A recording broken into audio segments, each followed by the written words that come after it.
Hello everyone, welcome to our tutorial. In today's video, I will show you how to link Square appointments to Google Calendar. So first, search for appointments at the search bar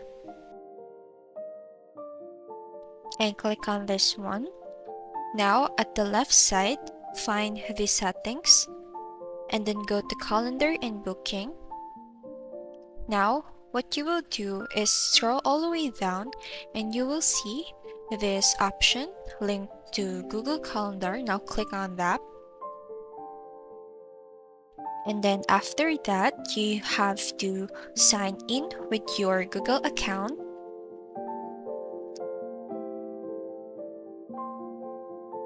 Now after signing in, it will give you the option of linking, and here you have the import, export only, and then import and export. You can choose between those three and then just continue, and then that's basically how you can do that. I hope you learned in our today's video. Thank you so much for watching.